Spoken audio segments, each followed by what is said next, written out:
당시 아테네는 델로스 섬에서 4년마다 아폴론 축제를 열었는데, 축제 기간 동안에는 사형을 금하고 있었어요. 소크라테스가 사형 집행 당한 날이 축제 기간이랑 겹쳐 있었던 거예요. 그래서 소크라테스는 한 달 가량 동안 감옥에 갇혀 있었고, 거기서도 대화를 나누는 대화편이 있어요. 그거는 나중에 소개를 해드리고, 독주를 마시는 당일이 되었습니다.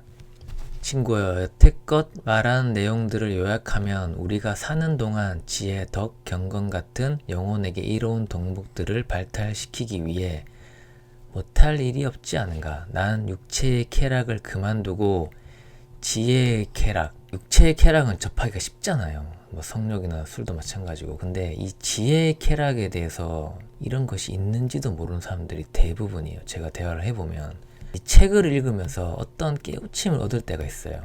그게 바로 이 지혜의 쾌락을 말하는 겁니다. 향해 나아가는 사람은 자신의 죽음에 박수를 보내도 된다고 생각하네. 그런 사람은 영원히 추구하는 보석으로 자신을 치장했기 때문에 육체를 떠나야 할 시간이 오면 망설이지 않고 기차에 발을 들여 놓을 거야. 자네도 마찬가지지만 생명은 언젠가는 끝나네. 운명이 나를 부르는 소리가 들리네. 내 시체를 씻어야 하는 여자들을 고생시킬 순 없으니까 이제 목욕을 해야겠어. 이 크리톤이라는 사람은 소크라테스 평생 친구예요. 어렸을 때부터 동네에서 같이 살았는. 소크라테스 부탁이 없는가, 자녀 문제라든가. 한 가지인데, 내가 늘 말했듯이 자신의 영혼을 돌보시게.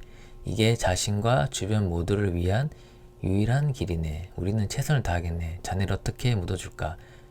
내 친구 크리톤이여, 힘내게나. 자네는 아직도 시체가 될 나의 시체를 나라고 착각하고 있네.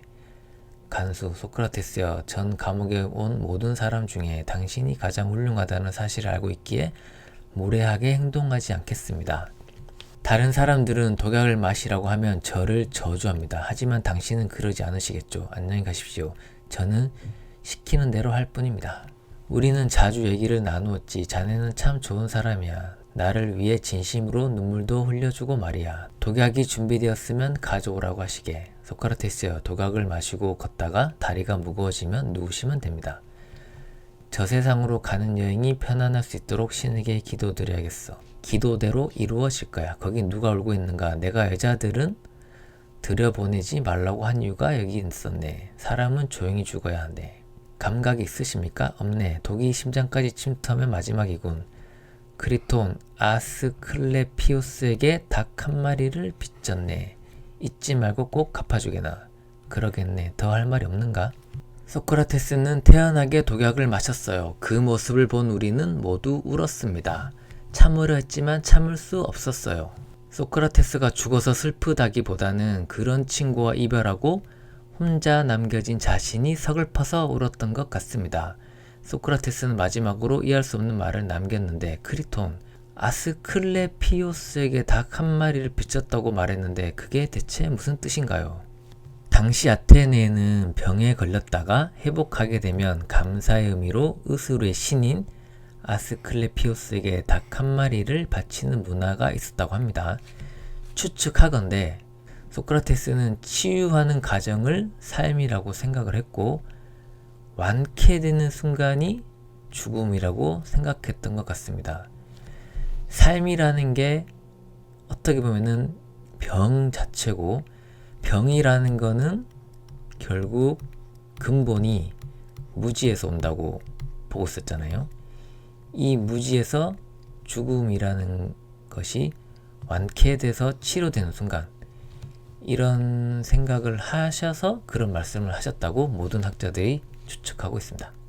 소크라테스가 법정으로 가기 전에 제자와 잠깐 짧게 얘기하는 내용이 있어요. 선생님, 곧 재판이 열릴 텐데 변명할 글을 썼는지요? 써 넣었다면 들려주세요. 나는 평생을 생 라이브로 변명을 하면서 살아왔는데 따로 준비할 필요가 있을까? 어떻게 준비를 하셨다는 거죠?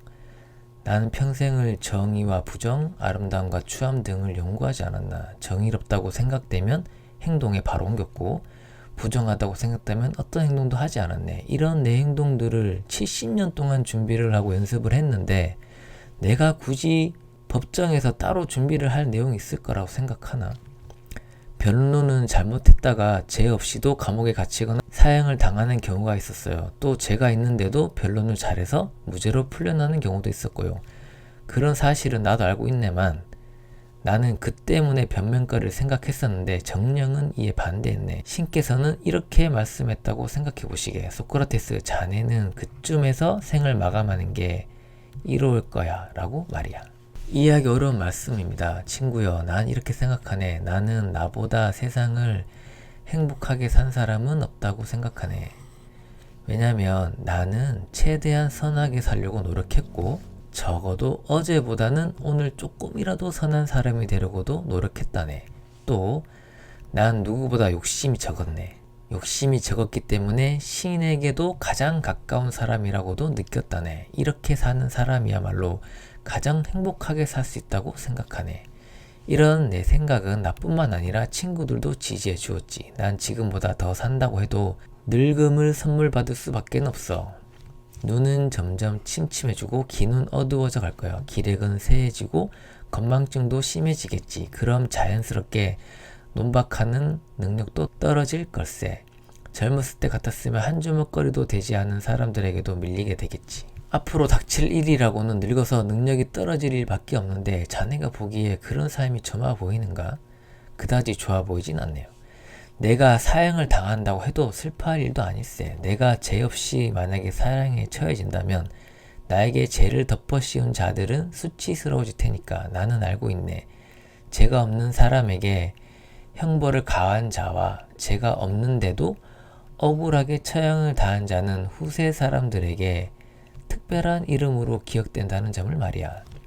마치 후세에 자신의 이런 내용이 퍼진다는 걸 알고 있는 것처럼 말씀하시죠. 난 살면서 한 번도 일부러 나쁜 짓을 저지른 적은 없었으며 몰라서 나쁜 짓은 한 적 있었지만 누군가를 타락시킨 적도 없다네. 내 주변 모든 사람이 조금이라도 훌륭한 사람이 될 수 있도록 전심전력을 다했지. 이 사실들은 내 친구들이 영원히 증명해질 거라고 굳게 믿고 있네.